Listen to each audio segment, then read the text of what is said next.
totally honest, I am glad that you guys talk to each other. I remarked upon that the other day, how most of my students don't.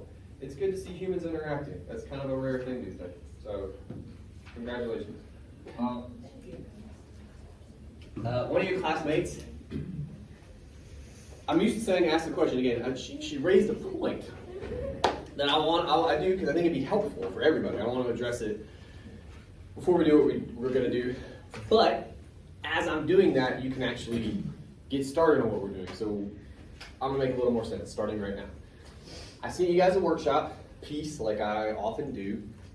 It's in your inbox. Standard rules apply. This is a classmates draft. We need to be respectful. You guys seem pretty good with that. Some classes in my past lives have not been as good. So, but you guys are cool. So like keep that train rolling. Go ahead and open that up. There's 2 emails as there always are, whichever one works for you. It's an introduction. It's going to look a little weird when you open it. That's how I want it to look. We're going to talk about it, but just go ahead and get it open. Okay. So the point that was made before class, and please correct me if I misstate you. All right, I don't want to do that.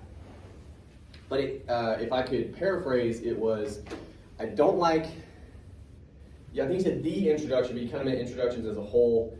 Primarily, you don't like the roadmap because it's stupid, because it's hard. Is that? I said no. Okay, well, synonym, but because it's hard. Okay. I have a couple thoughts on that. And again, you're totally justified in that position. Like, I'm not discrediting it. I'm disagreeing. But like, what I would say about it, number one, if it's difficult, and it can be, usually it comes down to 2 things. One, what I'm asking you to do in the roadmap specifically is kind of sum up the big parts of your paper, right? You can start an introduction, and I think all of your training, this is all of you, just with what I remember of high school, have mostly been trained to try to pound out some kind of a thesis. You can do that part. The middle part, I don't think anybody ever really brought up to you, which is unfortunate. And so it's hard because you're inexperienced. But that's the part where if you are trying to sell the reader, if you're trying to argue something, that's the part that's going to do it. Again, the thesis sums it up for sure.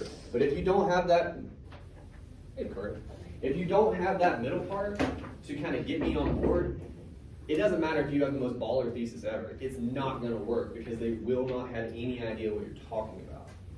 So that's why it's important. But it's difficult because up until now, probably you haven't been even asked to do it or trained to do it.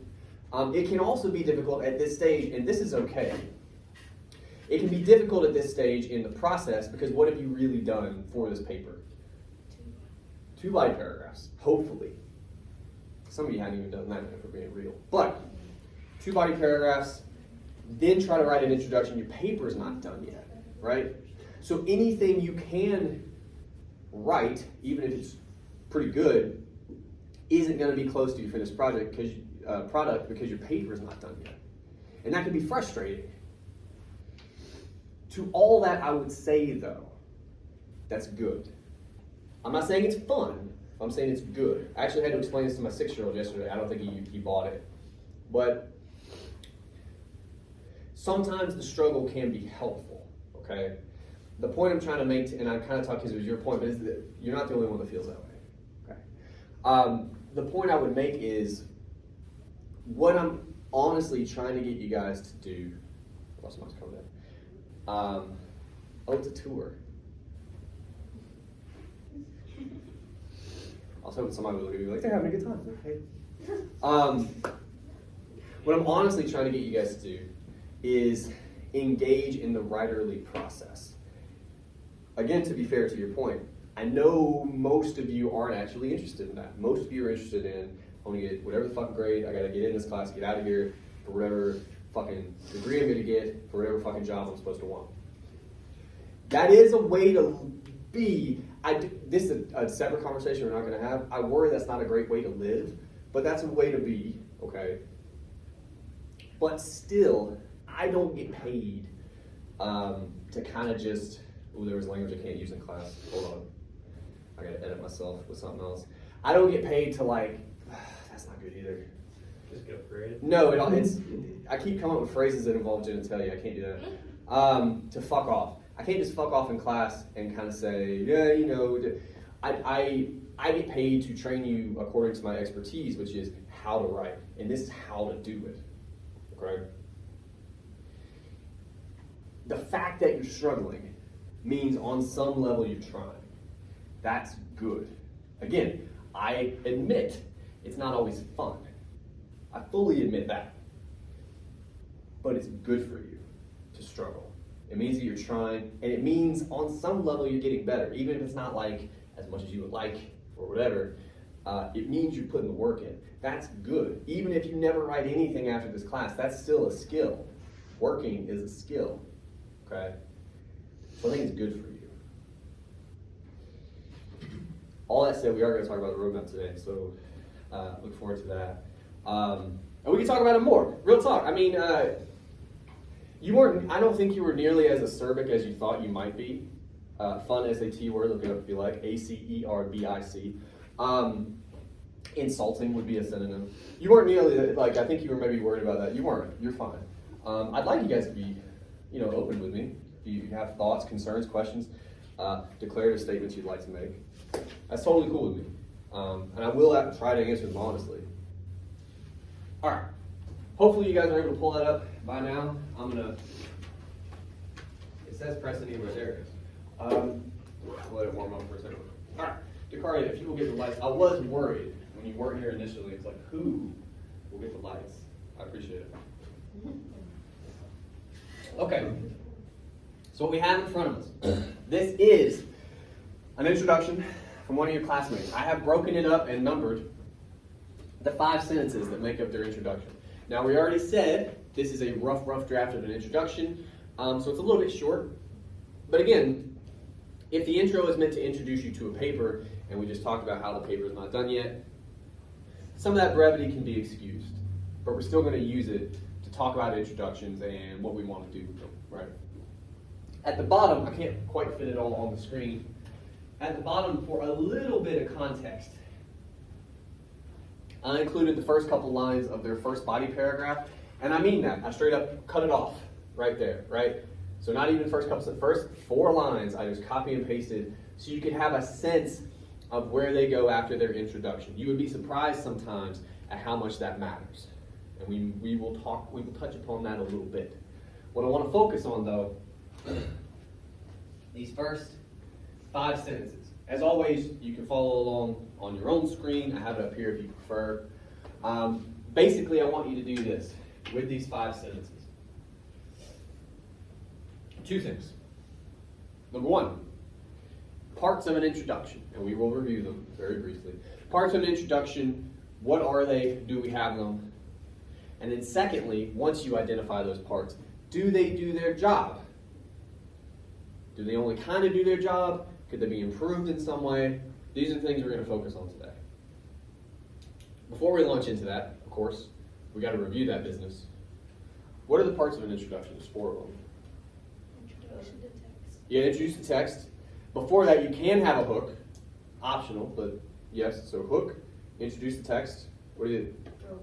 Roadmap. I was hoping nobody would say it. So roadmap is the next one. Roadmap is the next one. And then, of course, thesis. I know you guys knew that one. All right. Take a minute. It won't take much time, right? But we have a number too, and I think that'll actually help us. Like, I mean sentence 3. So like, read through these 5 sentences. Where's our hook if we have one? Introduction to the text, roadmap, thesis. Take a minute.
Okay. Let's start out, hopefully, with the easy ones. Do we have a hook? Yes. Yeah. Everybody pretty, okay. Where's it at? Is it the statistics beginning? The did you know, this little factoid. Okay. We're going to label all of them, then we'll go back. Okay. Do we introduce the text? Well, we have one no and then a lot of silence. Yeah, because it's not People say it. specific to one text. It's like Good. multiple. Good. Most of the time you would be right. Like in most papers, in paper 3 for instance, you pick a single text, that's your primary text. The difference with this paper, even though Vonnegut guides much of the discussion is for no other reason than it's just way longer, there's way more stuff going on. Your text in this case is the conversation between all your sources, right? And I know that's weird, but just go with me on it. If that's the case, if that's kind of our definition this time, do we do that? Okay, where at? Second sentence. Authors have analyzed what we know, right, that whole business. Okay. That leaves us with the roadmap and the thesis, and these are kind of joined at the hip, so, you know, there's some wiggle room sometimes, but where does our roadmap start? These are numbered. Yeah, didn't sound convinced, but like, yeah, number 3. How do you know? It talks about all the authors. We get way more specific. And again, in the context of this paper, that's probably going to be name dropping and things of that nature. But even in other papers, they don't work in quite the same way. As soon as you start getting more specific, making more specific claims, or just ideas, information, it's probably a good point to say, like, that's probably where the roadmap starts. Okay? Where's our thesis? Why do you say that?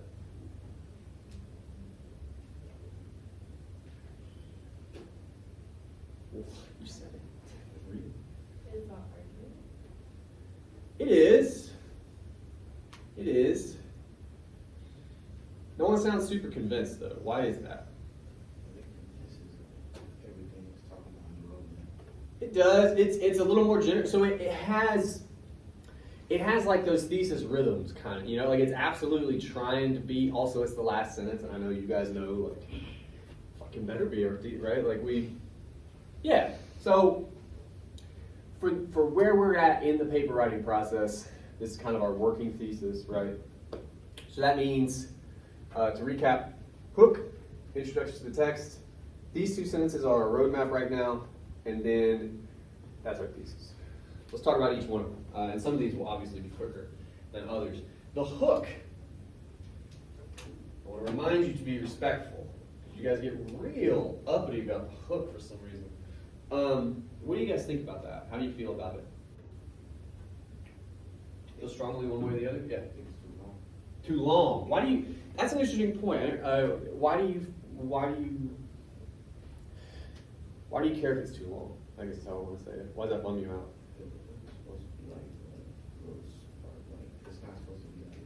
That's fair. Yeah, I mean, it's not to say that you couldn't have a hook that's longer.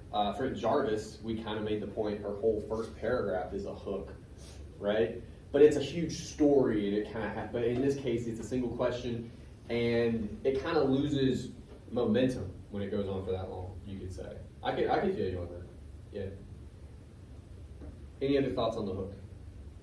Because I have some, but I want to hear yours. Anybody like it? Okay. Any other reason other than it's a little too long? Because we could just edit that, right? That would be too hard to fix. I'll say it to you like this. We've talked previously about the kinds of materials that can be used for a hook. Which one is this? Statistic. It's a statistic. Question. But it's also a question, right? Like it's really more a question that involves the statistic. What kind of question can you use for a hook? It's a particular kind. A rhetorical question. Well, remember. Now this part, you guys will hate, but I'm going to ask you, is this a rhetorical question? Okay. Why not? It's state. Well, I mean, no, not in the way. I mean, 50 million dead. That's true. It's not a statement; it's a question. But like, why is it not a rhetorical? What is a rhetorical question? Like, you don't expect the answer back to you. It does not receive a direct answer. You can do a yes or no. This is yes or no. It's not like you can't ever do that, but it's very, very difficult to do that. Because what happens if you answer yes or no? You're done with it, right? You're no longer engaged. There's a finality to a yes or no question. Would you like dinner? Yes. We're done with the conversation. Have you ever thought about the guy in a field who has to bend over for 8 hours a day picking our organic rice? Do you ever think about him? Man, I wonder what his family's like. I don't think we're having dinner now. We gotta talk about that. Right? Like it's different. And this is a small point, and a hook really doesn't matter, right? But it's here, and I just wanted to make the point that that's a yes or no question. There's different things you could do. To me, we could just lean into the statistical element. It could just not be a question, right?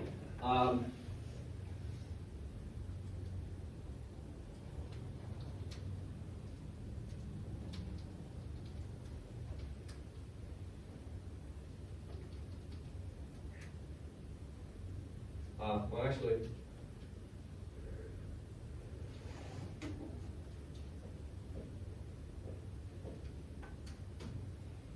fine. Could we still, shorten the sentence up? Or yeah, we could do something, but just make it a sentence. Just make it a declarative. It's more powerful now, right? Now it's not. Before it kind of felt like trivia. Now it's just like, no, there's a lot of dead people. We don't even know a lot of their names. Like that their numbers, which kind of gets into their conversation they're trying to have anyway. Just go ahead and say it. All right. Next sentence. It's our introduction to the text. What do you guys think about it? Let's get more specific. What do we accomplish in this sentence? That's always a good way to think about it. What do you think we're trying to talk about? Yeah, I mean, you hope so, right? Can somebody paraphrase this sentence for us? Maybe that'd be a better way to do it.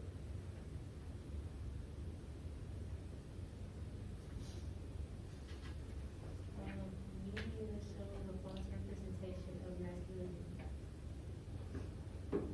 Isn't that so much easier to understand? Yeah. Two things I'm going to do real quick. First thing, and you guys don't really have any reason to know this, when you just start with authors, that tends toward the banal, because there's always somebody somewhere saying something. You have to qualify it some way. Many, some, turtles. I don't know. You got to find it. You have to modify that, because just saying authors is like, well, yeah, obviously. That's a small gripe I have. But all right. So many authors have what? Let's just kind of hatchet job this. Have cited. How did you put it?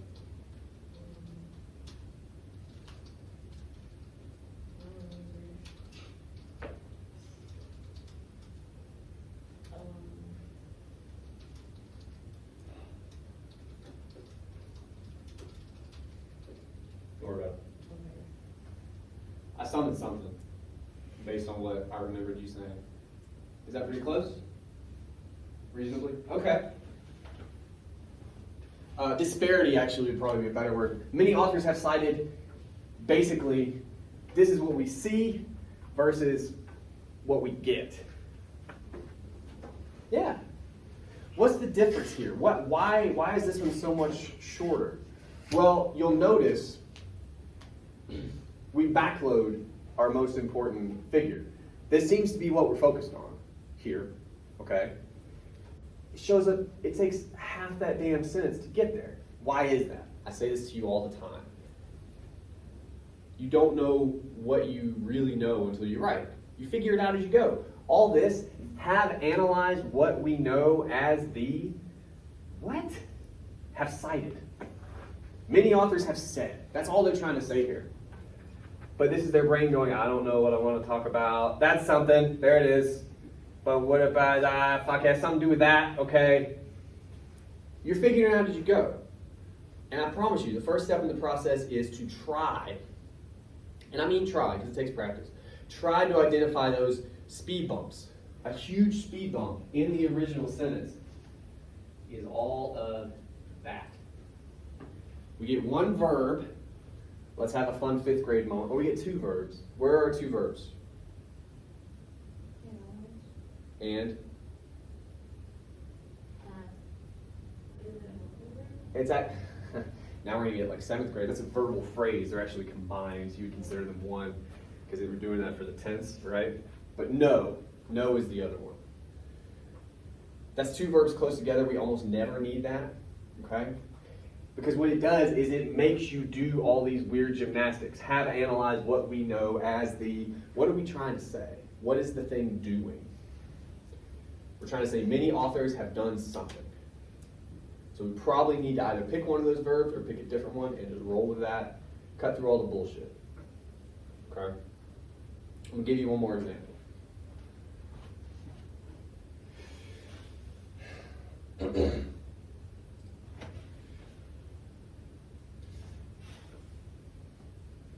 to get this right.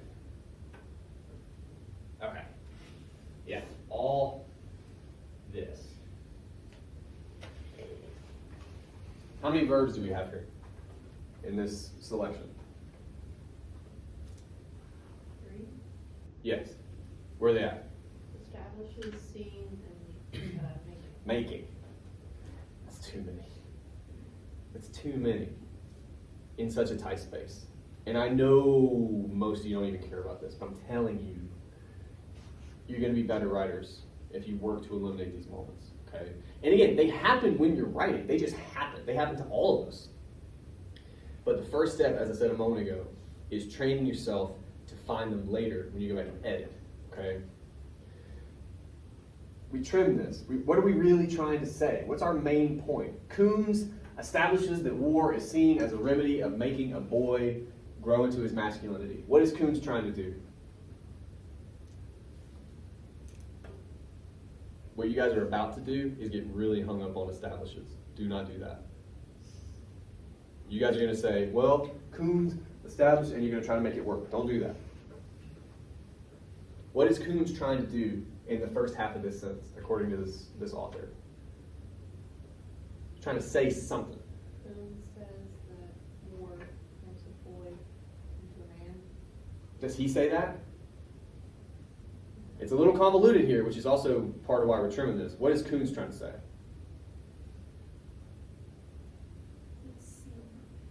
Which implies what about his position? Do we have a verb for that? He disagrees. He just doesn't agree.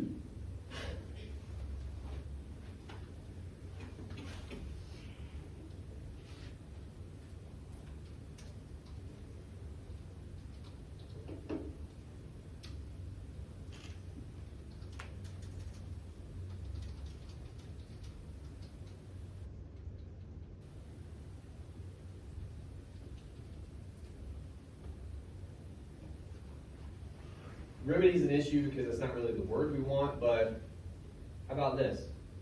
We have 2 verbs piled together again. Which one of those do you think we should cut? Is or make? What does Coons disagree with?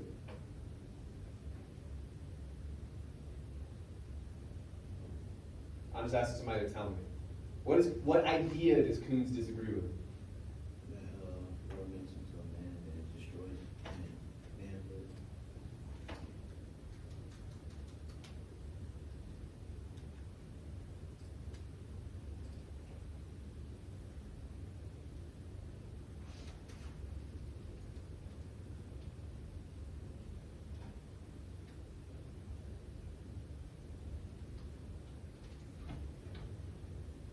Right? That's it. That's all we were trying to say. But again, when you're drafting, you don't know, and pardon the metaphor, but you kind of just throw shit against the wall. Like, that's how it works. And all you guys have ever been asked up to now is like, well, does it make a sentence? And you're like, basically. I was like, let's move on. Start there. Now, understand that should be your starting point now. To make it better, 9 times out of 10, the way you guys write is verbs. Do you have 2 or 3 piled up? Then stop. Fix that shit. Which one of those verbs matters? Or is there one that can cut through all of it? All we were trying to say, Coombs establishes that's 9th grade, somebody explaining what a thesaurus can do for you. No. He disagrees. He knows about this and he disagrees with it. Just say that, right? Cut all that other stuff out. We get to what we actually wanted to say. Here, we had 2 verbs. We picked a stronger one. We're good. It means the same thing, and now we understand it. I honestly think when I asked you guys about the third sentence, to paraphrase it, you were struggling because there's too much to handle. That happens to me too. You don't want it to happen to me. I'm reading your paper, right? All right. Anyway, that's the beginning of our roadmap. Number 3, Coombs disagrees with that idea. War makes boys into men. He says that's wrong. It takes young soldiers, and they witness awful things, and awful things happen to them. Okay. 4th sentence. I'm going to ask you guys here.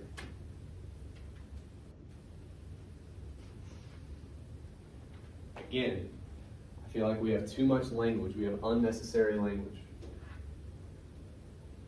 Talk to me about those first 3 words in that highlighted passage. Why might those be unnecessary? Jarvis is an author. Why do we know that? In sentence 2, we talked about many authors, and in sentence 3, we talked about one of them. And why the hell else would you be telling me about this person? Yeah. Jarvis is my uncle, and he thinks, right? Like, yeah. And that actually allows us to eliminate that as well. Okay? Now, aspect isn't quite what they want, and you guys are going to try to fix that, but there's an easier fix. Jarvis has the same aspect on war. What are we saying about Jarvis and her position? Huh? She agrees. That's it. Watch this. Right? So much cleaner. And it means the same thing. Part of the issue here was we were saying she's an author when, like, dude, we know that. But the bigger problem was, again, those verbs are getting us into trouble. You guys are taught all the wrong priorities. You're taught make your shit sound fancy. When, first of all, you don't know how to do that. I asked you guys at the top of the semester, none of you fucking read. So how do you know how to make? You don't. It's like handing my 6-year-old a computer and be like, make it sound good, bro. And he's like, I'm crazy, right? Just verbs. Cut through all that trash. Verbs. What are you really trying to say? Coombs disagrees with that idea. Jarvis agrees with him. Great. She wants to get rid of the typical war narrative seen in media. When war makes men dehumanized, we fix that too. How do we fix that one? Somebody other than Arlie should be doing really good. And Rory should be good on this too. This section. Damn, there it is. There's only one verb here, but I'm telling there's a secret verb here. How do we fix this? What does war do to men? There you go. We have a noun that could be a verb.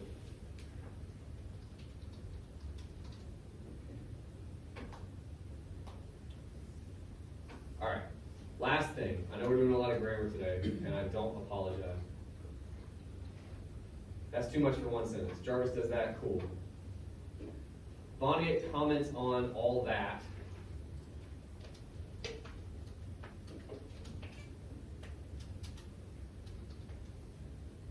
But my question is, how? How's he commenting? We haven't said that. What do you guys think?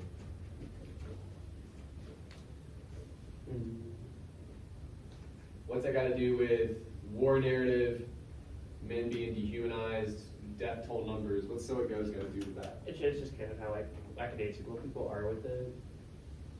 Yeah, we don't, we don't. No, I can't tell you. Why are we lackadaisical about war dead? More than any other dead. Because it's just a number, and we can like, it's their job, I guess. It's their job to die. Right? Some people gotta clean bathrooms, some people gotta get shot in the face. Sorry, dog. Right? With So It Goes,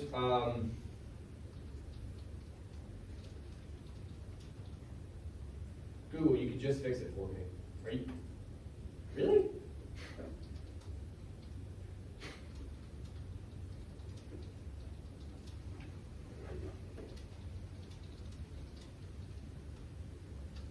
Cool. Now we get to the thesis. And again, our roadmap's going to need to be longer, but maybe we're not there yet in the paper. Media is just another factor. How about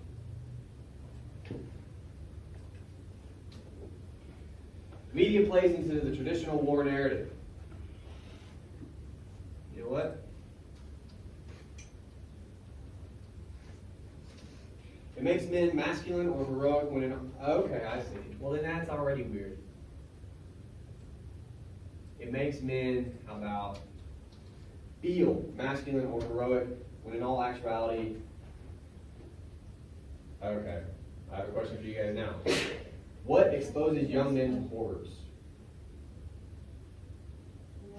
Yes. When in all actuality, we got a lot of, this student wants to look up commas. They got a lot of commas in their writing, they're not using them. Or heroic when in all actuality, and I should learn to type. It make them dehumanized and emotionally stunted. Okay, let's talk about this. We cleaned up a lot, right? The thing I want to focus on for a minute is the thesis, because we haven't talked about this yet. And there's reasons for that we're not going to get into. But think about it this way. Think about the kind of paper this is, okay?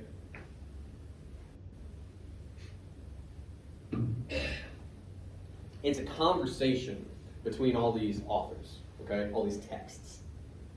Sometimes they agree. Coons and Jarvis seem to agree here. Sometimes they modify each other's arguments. It kind of seems like it's what we're saying about Vonnegut here, with an interesting point about how it's just a soldier's job to die. And we do weirdly kind of view it that way. Well, it's like, well, of course he's fucking dead. He's a soldier. You know, like, Jesus, say it like that. And somehow all this has something to do with the media and how this stuff gets represented, right? Okay. But it's a conversation about that stuff, if you follow me. So when it comes to the thesis, we're trying to sum up a conversation. And here's what I mean. If you, for instance, were in a room with 3 of your buddies and they were talking and you were not, which I admit is strange. For like 20 minutes they're talking. And then you leave that room and you go to another buddy and they're like, hey, what were they talking about? You'd have to sum it up in like 2 or 3 sentences. That'd be the thesis of that conversation. There would be agreements and disagreements and asides perhaps. But how are you going to sum that up? My question is, with what we have anyway, are we doing that here in the 5th sentence?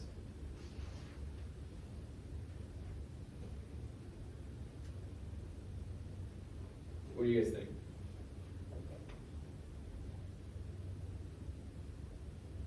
I think for the most part we are. I do. I have 2 questions here, and they're going to take us down 2 slightly different paths, actually, so I'm going to skip the first one and go right to the second one. I want you guys now, because I assume you haven't yet, go to the very beginning of their first body paragraph, right? This is how our paper starts now, these next couple lines.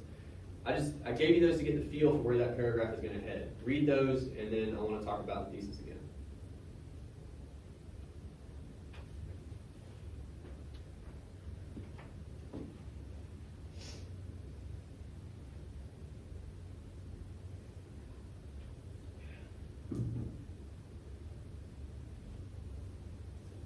Now I understand it's not entirely fair. We will live in that space anyway. But based upon how this paragraph starts, what do you guys think about the thesis? We're missing something, right? What are we missing?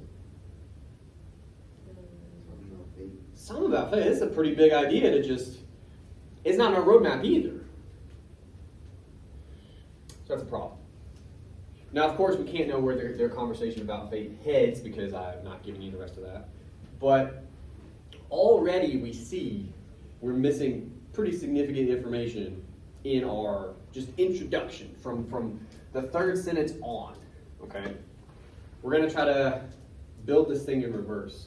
What are they trying to say about faith? I mean, they bring in so it goes, so it must tie in somehow because we brought it up here, right? But these seem very different. These two ways we're kind of talking about, that phrase. Is there a way to join those two ideas? And to do that, we're going to have to actually say, what are we saying about so it goes down here? It seems to be to operate differently. I think you might have to make another sentence for Vonnegut alone. Yeah, I mean, yeah, Vonnegut might just need more play. That's not a bad place to start. But how are we talking about so it goes down here? They say it every time after somebody dies, sure. That's somehow a part of the conversation about fate. How do you think that's going to maybe work? At the end of this quotation, people were dying there, so it goes. What's that got to do with fate? It's like it is what it is. Yeah, Predestination. it was always going to happen. People die every day. What's the point? I just love if anyone took that out of context. That's such a raw thing to say. Like it's a supremely metal thing to say. Yes, that's kind of the gist of it. But again, joined to fate, it's not just the idea that they die every day, it's that they were going to, right? They were always going to. And nothing anybody did would have changed it because they were always going to do what they were going to do as well, right? Can we, I think that we can we marry that conversation to what we're trying to say about so it goes up here? So it's relates to communication. Because look, to translate this a little bit, I believe this is Zach's point, is that it's their job to die. It's their job to kill also, but it's also their job to die. It's in the description, the brochure. That part's probably not. It's probably like you could die. That's probably not in there. But. Can we talk about that in a similar way to how we're talking about fate? That it was always going to happen. That that's just it is what it is, right? What's that got to do with the deaths of untold millions of soldiers? The faith itself humanizes. Probably connect with the other sense of love. I didn't quite hear everything you said. So like the faith, like the soldiers gave, Uh-huh. they're gonna die, it kind of like ties in with what he's saying about humanization. How? Because it's like, there's no emotion to them dying. It's just gonna- If you're an adherent to fate, Yeah. for sure. But what's that got to do with duty? With it being their job? Because again, that's slightly different, right? It is bound to happen. So I don't want to lead you to water too much. So what are we saying? What are we saying our view of soldiers and their duty does to them in our minds if we expect them to die? Dehumanizes them. Yes, It just makes them another being. much like fate does. Most of you seem to get down with free will, the way we talked about before, okay? But all of a sudden here, it's like, that's their job. You're working in a coal mine, you're going to get black lung. You go to Iraq with a gun, they're going to shoot at you. Right? They're still people. We don't really think about them that way. Yeah, comes with the territory. Yeah. But now we're talking about how we do it, right? The way the narrative operates on us. And this is apart from fate, but it's as strong as fate, right?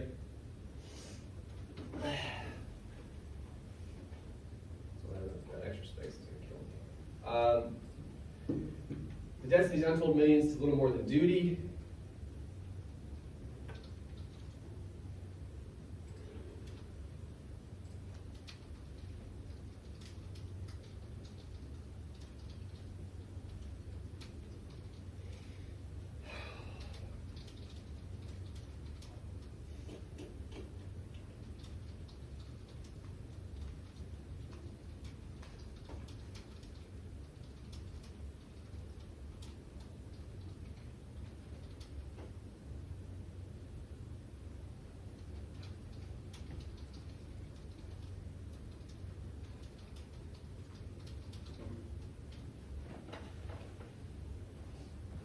I have to have fun too. I had a little bit of fun in that sense. I apologize.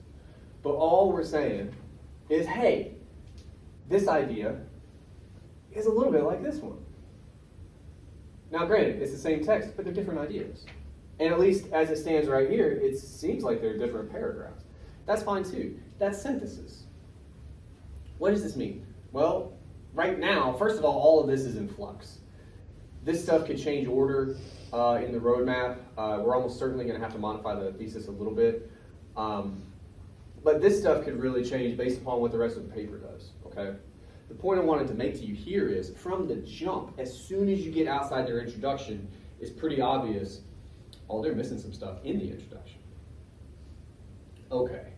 What that can also do, though, when you go back and try to make it work with what you have, which is what you should do, it can highlight other possibilities. In this case, we're talking about job description akin to fate. You see what I'm saying? And as soon as we do that, everything we had to say about fate, we talked about it a lot, comes into play. Now we're saying your job description is your fate. That's kind of wild, right? Now what this means in terms of organizing the rest of the paper, again, I think you have to develop the roadmap a little further. We would need more of this paragraph. We'd need more of our other paragraphs. But it might change the order of the body of your paper. Or it might, again, it might change the order of your roadmap. It depends. But the point I'm trying to make to you here, to return all the way to the top of the class, part of the other reason that and I didn't say this before because I wanted an example, part of the other reason making a really good roadmap and a really good thesis is difficult is because your introduction is based upon the rest of your paper, but the rest of your paper is also based upon your introduction, so you have to build them organically. It's not like you could write your introduction and then just write your paper and be done, and it's not like you could do the inverse either. I know you guys were taught that way because I went to high school too.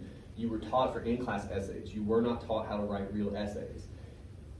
It's kind of a joke model. It's more difficult. It's more knotty, like K-N-O-T-T-Y. Everything is knotted together.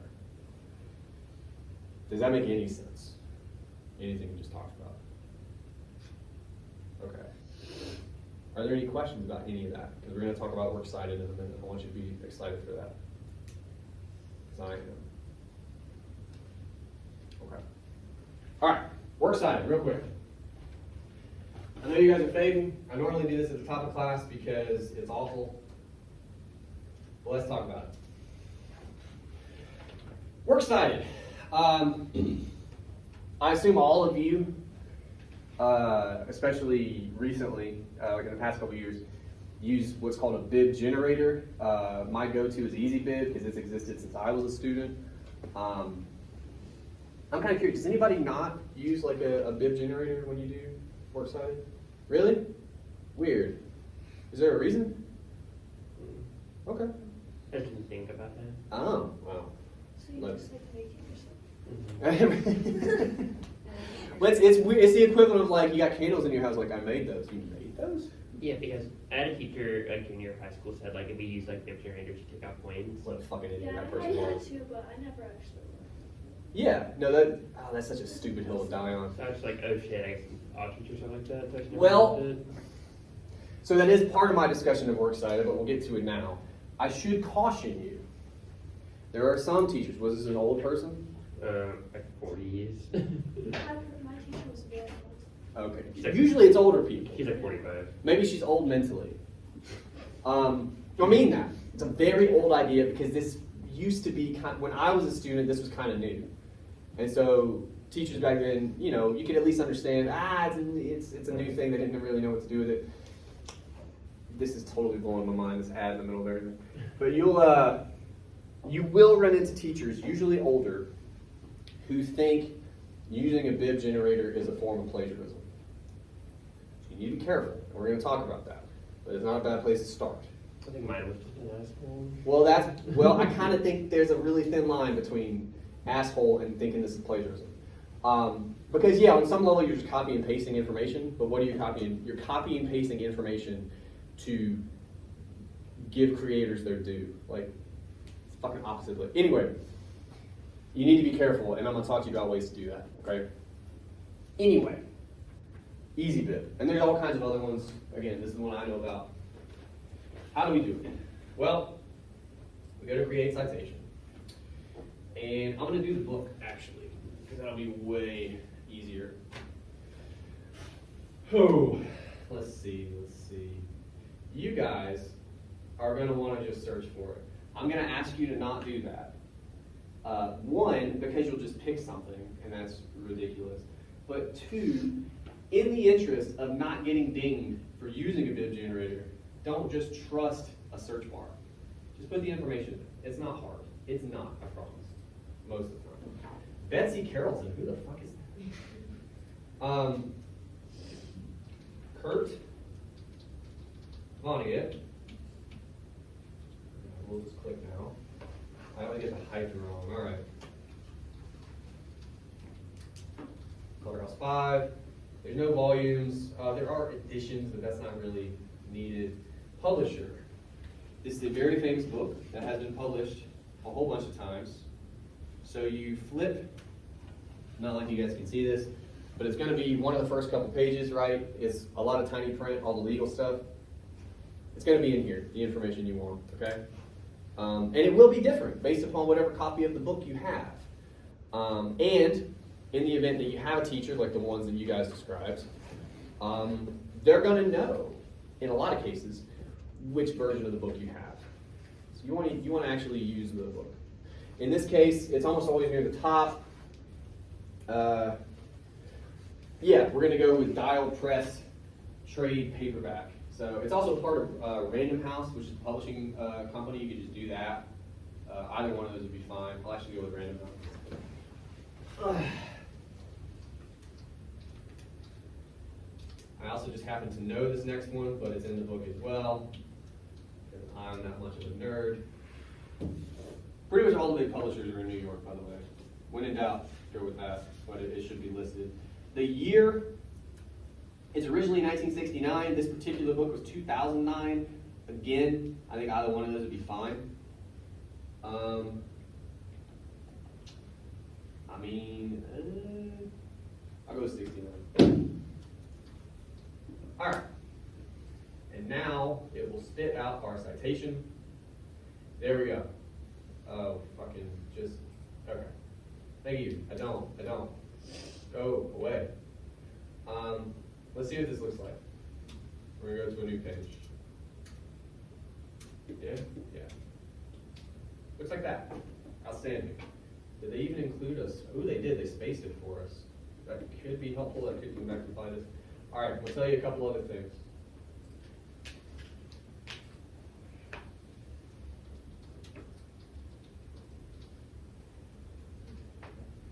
All right, this is our works cited page.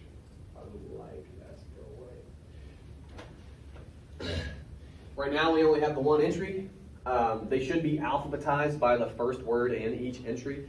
Usually that's the last name of an author. Sometimes you don't have an author for an article, especially this day and age with the internet. Like if you just find it on a website or something. But it's whatever the first word is, right? In this case, it's Vonnegut. Also, dude's name is Vonnegut. He's actually going to be very close to the end of our works cited list, right? Because it's a V.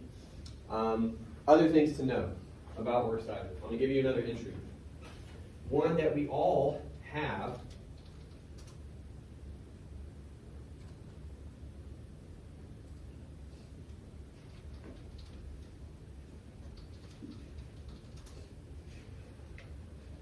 Oh. No, should I have been more specific?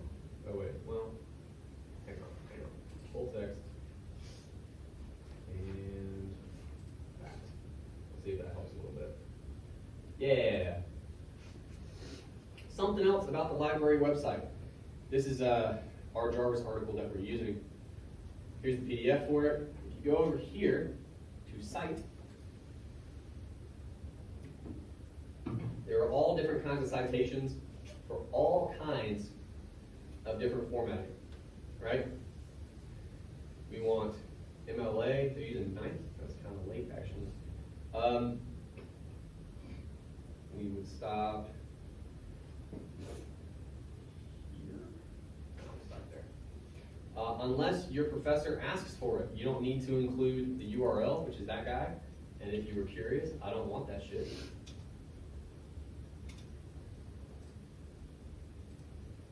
Get rid of that. All right, now we have some problems.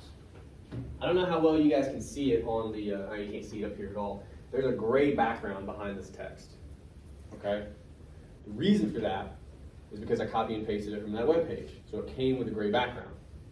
If you have a kind of a teacher who is, as we said earlier, an asshole, they will see that and they will immediately go, this guy copied and pasted from the internet. So you gotta hide that. That's what I'm telling you. I'm not telling you not to do it, because those people are ridiculous. But you have to recognize it, man. If it's got a gray background on it, you know it's not correct. You know that. Can we agree there? So you gotta fix it. There's different ways to do that. If you can't figure it out, you can Google it. I think one thing that might fix it, try that. Nope, still got a stupid background. All right. Oh, God, now I have to. I just wanted access to the menu, I apologize. Maybe that. No, I just want. Like none for the bottom. Yeah, that fixed it. Although, yeah, none's not a bad call either. I appreciate that. I didn't know that was an option. Where's none? I'm talking about on the highlighting thing. Yeah, I already screwed up. Thank you. All right. That looks good. The font is also off because they gave it to us in a different font for some reason. Fix all that. Now the text itself is the wrong color. I don't know. I may have done that. I may have not. Make it black. All right, we're almost done. I know this is exciting. Okay, you'll notice too, and I don't know why. EasyBib, when it gave us the Vonnegut citation, went ahead and spaced it for us. Incorrectly. It spaced it incorrectly. I don't know why it would automatically do that. That doesn't seem helpful. I hate that I'm going to say this to you as somebody signs off. I'm tired of this shit. I'm not looking at work side anymore. If you want to fix spacing like this, you usually can't just backspace. I mean, you can, but it gets really tricky. So you can also go up to the ruler and fix it. You'll notice when I did that, it changed up here. So you can also just grab that guy and bring him over. I understand this is not terribly exciting. We're almost done. But this is nearly what your works cited should look like. I'm going to do a couple other things. As with the rest of your paper, it should be double spaced. Let's go ahead and do that. And, I gave us some extra spaces, so I'm going to get rid of those. Please? Oh, no. Okay, I can do this too. Okay. The other thing you got to do with works cited, let's put it on this home page again. The other thing you got to do, and I think what EasyBib was trying to do, and the robot just failed us, you need what's called a hanging indentation. Nerdiest question of the evening. Morning. Does anybody know what that is? Go ahead. It's like where the, like the first line is Mhm. like regular, and then you Yeah. have to indent the second line. Every other line after that. Yeah. It's like the opposite of a paragraph, okay? And look, you can do that this way by like trying to tab over into, but it gets real dicey real quick. I'm not gonna explain to you why. I've made a lot of works cited pages in my day. I've lived through the wars of works cited. It's not fun. What happens if you try to space just like this with the keyboard and do like that? Anytime you even touch the works cited page, you will fuck up all of that spacing and you will want to jump out the window, okay? So do not do this. The better thing to do, get all your entries. These are not all of ours. Get all of them first, get them in alphabetical order. So far, so good, right? And then highlight them. In every word processor, you have I know how dry this is. We're almost done. I'm not having fun either. In every word processor, you have a paragraph dialog box, okay? In that paragraph dialog box, you have a special indentation submenu. Dear God, that's the worst thing I've ever said. You gotta find it. Every word processor is different. So I'm gonna have to hunt it in here. I believe it's in formatting. Let's see. Custom spacing perhaps. Nope, that wasn't it. Hang on. Oh, maybe here. Indentation option. Special indent. There we go. That's what we're looking for. You will almost always have this language somewhere. I know Microsoft Word has it. I assume Pages has it, even though that processor is a joke. It is. You pay $2,000 for a laptop, now you can use it. All right. Oh no, and now oh, you know what happened? I know exactly why it didn't hang indent this, because I fucked with the spacing. The thing I told you guys not to do, this is what happens. This is the part where you jump out a window. Anyway.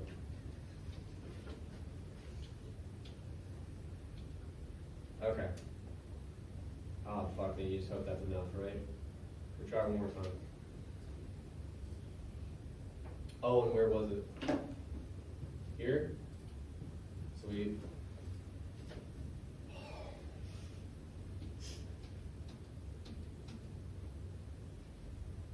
Maybe now.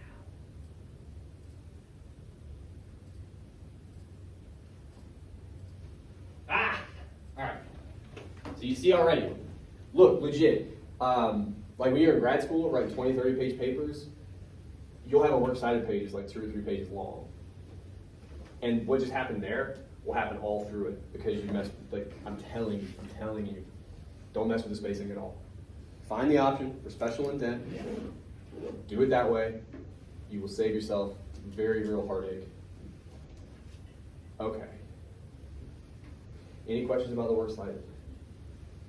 I figured not. Again though, if you're going to use a bib generator, and outside of the few of you who do it like in the artisanal way, I'm totally cool with a bib generator, but you need to make sure, and I'll make it a bit bigger so you can see it better. You need to make sure you double check, because the robots do not have your back, okay? The spacing was screwy on this, the font and the back, all kinds of stuff was wrong with this one. Most of it was a pretty easy fix. And especially once you fix it one time, you kind of know how to do it, but you got to do that stuff, right? If you are still a little bit lost at all on MLA, works cited, in-text citations, any of that super fun stuff, you can also go here.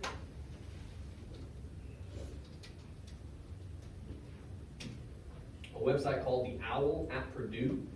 This is an online writing lab. They do MLA and APA, obviously you know MLA. And I promise you, there is more information than you could ever want. I mean that. More than you could ever want. All this is about MLA. Good God. What you can also do though, they have sample papers, they have sample works cited pages. You can legit just go and look and see if your stuff looks like their stuff. If it does, then you're probably pretty close, okay? There's also MLA templates. We have one on CourseDen. Yeah, I think that's all the stuff I gotta say about works cited. All right, for next time.